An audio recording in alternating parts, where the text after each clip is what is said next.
Going to turn to another issue involving another country very close to the United States. That is the Republic of Korea, known to many people as South Korea. President Yoon of South Korea just about to come to the United States on a very hyped visit to the U.S. He's going to speak before both houses of Congress, but obviously the revelations about U.S. spying perhaps throwing a spanner in the works of how that is going to go. We are very happy to be joined once again by Ju-Hyun Park, who is a member of Nodutdol and also the engagement editor at The Real News. Ju-Hyun, thank you so much for being with us.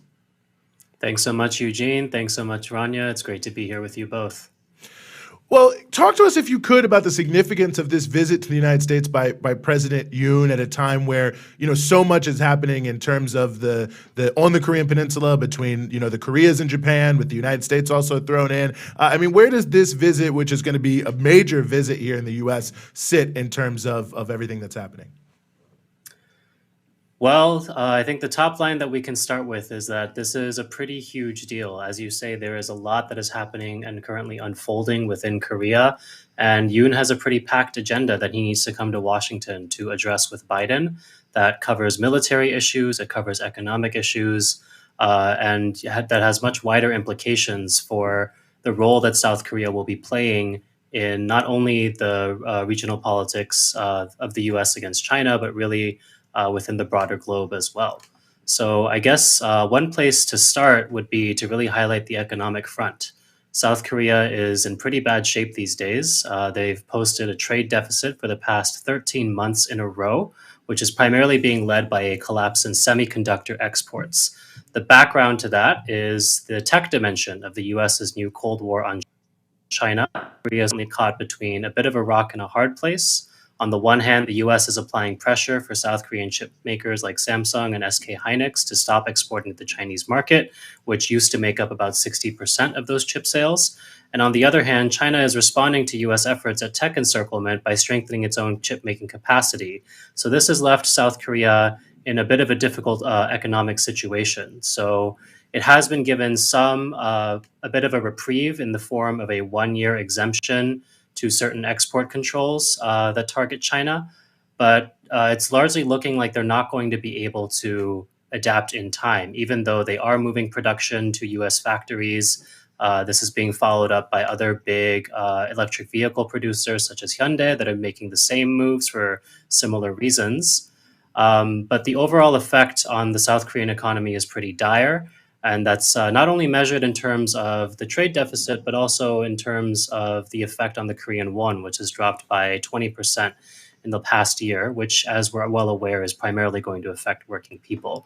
So that's a brief summary of what's going on economically. Now, politically and militarily, there's also a lot in the works, particularly around the sharpening situation on the peninsula with the DPRK, as well as continuing U.S. efforts to sort of force better trilateral cooperation and alliance between the United States, South Korea, and Japan.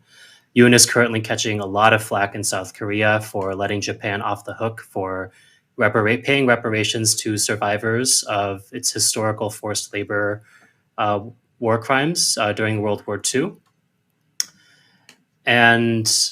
But what's really driving all of this is not only the chip making front that I just discussed, but also a really concerted effort to bring about a sort of trilateral military alliance between Japan, South Korea, and the United States, which of course would really be about forming a large military bloc in addition to this economic bloc against China.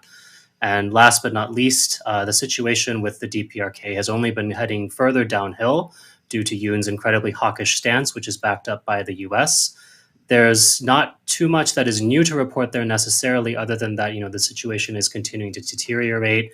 And there are many analysts who are now saying this is probably the worst that it's been, possibly since the Korean War. And I think what we're seeing is increasingly the DPRK upholding its stance of basically playing hardball with the US and making it clear that they're not going to come to the table. They're not going to engage in any kind of fruitless negotiations without first steps taken from the US side, which of course is currently not happening. And what we're seeing instead is incredible militarization, the continuation of war games between South Korea, the US, and now with the addition of Japan. And this is all, frankly, headed in a quite bad direction.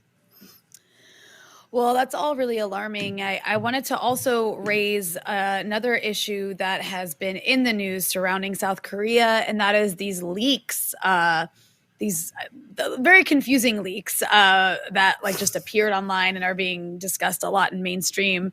But it actually follows many articles about this very issue, which is the fact that South Korea, I guess, is a major producer of, and you guys can correct me if I'm wrong, but artillery shells, perhaps. But and the fact that, of course, Ukraine is dependent on the West and its various allies for a constant influx of these artillery shells, so it can keep, hitting back at Russia. And there's a great amount of concern in Western capitals and in Ukraine itself about the fact that they don't have enough weapons to continue going on like this. It's just not sustainable given the amount they're using. And a lot of the stockpiles in the U.S. and various European capitals have gotten to an alarming point of almost being out. So one place that these countries have been looking towards is South Korea. But South Korea has this position of, no, we don't arm any parties to any war. And also, of course, South Korea wants to maintain a good relationship with Russia for various reasons. Russia's a very strong, powerful country that does a lot of trade and has a lot of raw materials to sell to the world. So I guess my question for you is, how do you see this playing out? Because what's being reported in the media is that basically especially the leaders in Poland, but also the US are putting pressure on South Korea to find a way to get those artillery shells to Ukraine. And South Korea is very concerned about it. They're apparently complaining about it privately, and they're refusing to do so far, which I think is an interesting development. Yeah, so the arms situation with South Korea is pretty complicated. And of course, this whole wiretapping situation is throwing a big wrench in the works. Now, officially, the Yoon government is saying that either it's not a concern and there's nothing to be said, and they're even going as far as to allege that the leaks have been faked. The proof that they provided is that they called the Pentagon and asked, and the Pentagon told them they were fake. So obviously that settles the matter. Um, but there's this much bigger question about really the military supply chain to Ukraine and the role that South Korea is playing in that. We've seen the arms trade of South Korea explode in the last couple of years. And I think that a lot of that has to do with, the reduction in capacity on the US side, particularly because it is selling so many weapons to Ukraine in particular, and at the same time, the rest of the world continues to have military demand. And so enter South Korean firms, which have begun to fill some of the void. Now, a lot of what they've done is to really find workarounds to the existing law that says, you can't sell weapons to parties that are at war by selling those arms to Poland. A very recent example is the delivery of about 1,000 K2 tanks, which is a South Korean tank model, to the Polish government. South Korea's also signed some pretty major arms deals recently with Egypt, with Saudi Arabia. So there's a little bit of, lack of clarity in terms of, how strict, this restriction really is when it comes to selling arms to parties at war.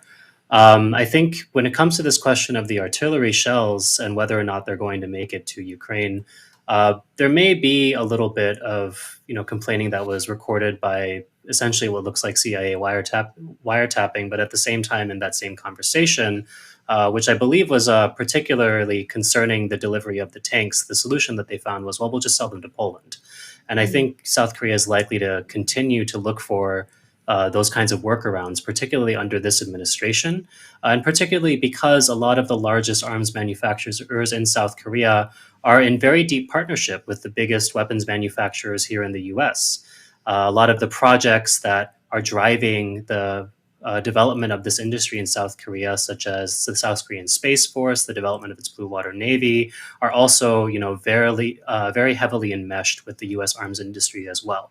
So I think in a way we can think of the South Korean burgeoning weapons industry as really an appendage of the U.S. military complex and military-industrial complex in a lot of respects. Mm.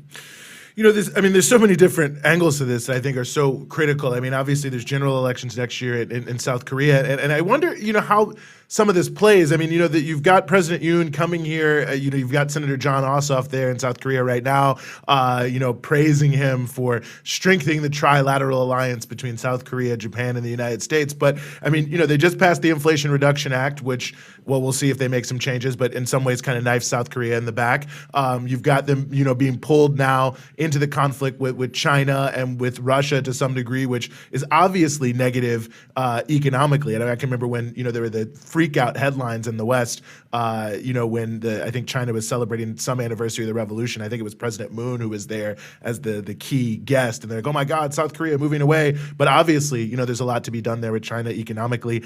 And then also this issue of just denying, downplaying so heavily the war crimes issue vis-a-vis Japan in World War II. I mean, it feels like this is such I don't even know how to say it, a witch's brew of terrible things for the average person in South Korea, but this is being projected by the president as the way the country should go. I mean, do you think the possibility of political backlash here is real?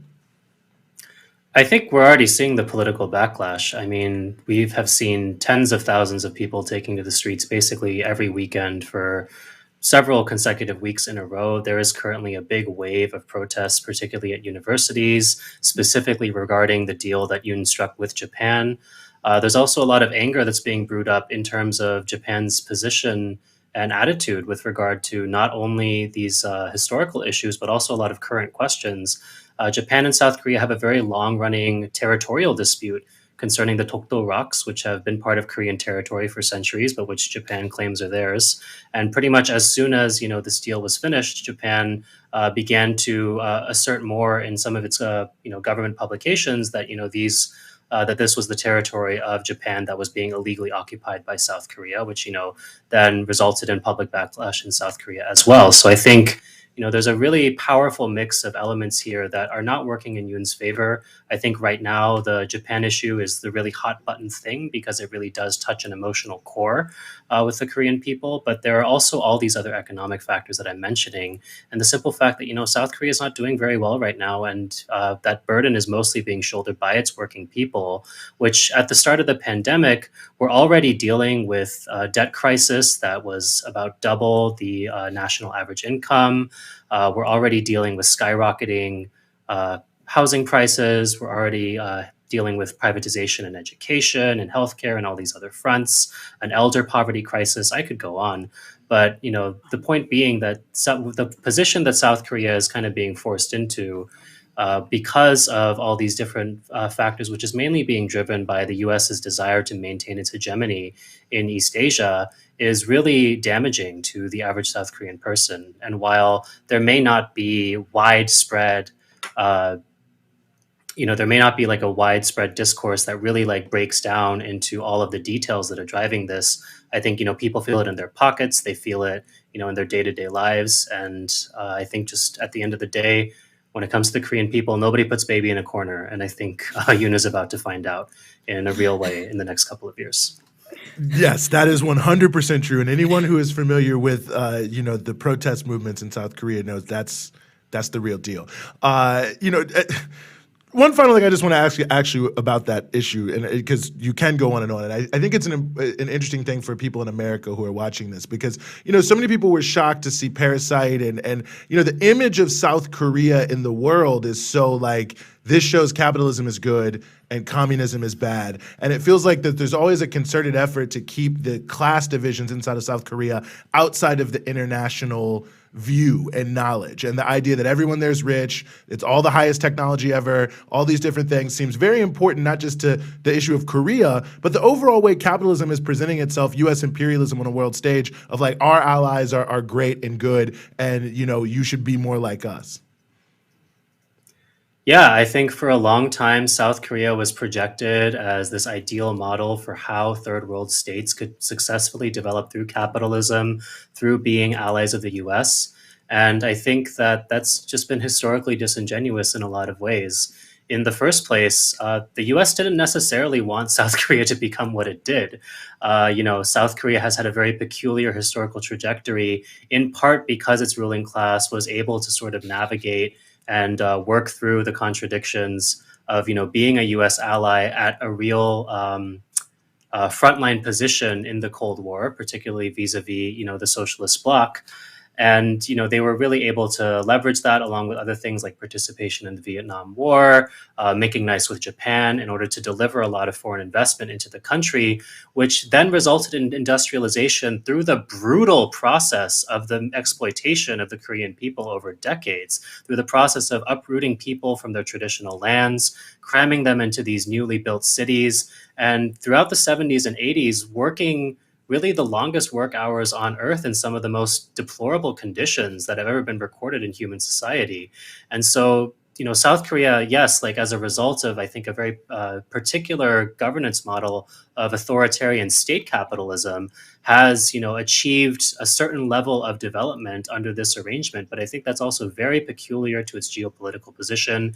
It's not necessarily something that's replicable for most countries. And also at the end of the day, the cost was in blood. The cost was in years of sweat and, lost time for millions and millions of people, and who, for decades were also living pretty much under the fascist rule of a military government backed by the United States. And so I think these are all the details that are really missing from South Korea's history. And part of the reason why we're seeing such a vociferous backlash against Yoon from so many different sectors of society today is because he is really drawing up a lot of these sort of atavistic elements of Korea's governance that reminds a lot of people about those dark old days. And, when you combine that with the fact that conditions are actively deteriorating right now, that makes people worried about the future. It makes people uncertain about, their present. And so I think that, these are factors that are very important for people to understand, to get a proper grasp of what South Korea truly is, and, to kind of break through some of the myth making that's been created. Because as you're saying, South Korea is propped up as sort of the shining example, when really when you dig into its history, there is a lot of unseemly things that simply have not seen the light of day beyond the peninsula, certainly not in English-speaking media. But I think, it's time for people to do some of that investigation, do some of that learning, and to begin to wipe away some of the veneer that's been created. Mm-hmm. Ju-Hyun Park, a member of Nodutdol, the engagement editor at The Real News, which I highly recommend everyone follow, check out, and support. Thank you so much for giving us some of your time here on the Freedom Side. Thanks. Have a nice one.